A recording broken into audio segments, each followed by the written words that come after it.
Hi mga Megs!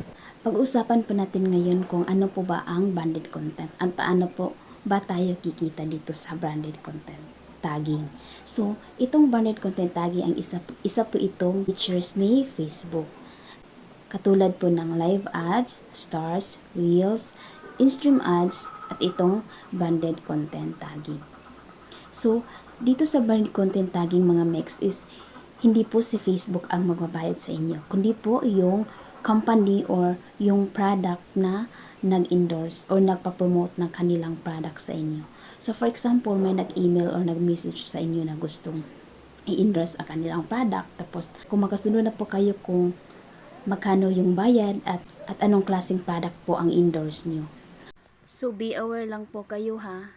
So, hindi po lahat na nagme-message sa inyo through message or email is totoo na po yun. So, marami po itong scams.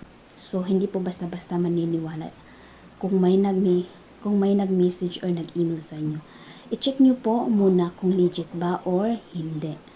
So, ito na po. Balik na po tayo. So, for example, may nag-message sa inyo or nag-email. Company na gustong i-endorse or i-promote ang kanilang product.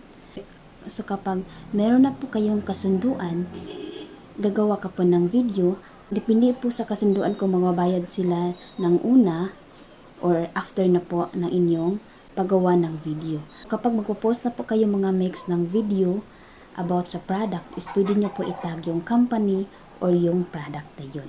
Tapos, babayaran ka po nila. Depende na po yun sa kasunduan ninyo.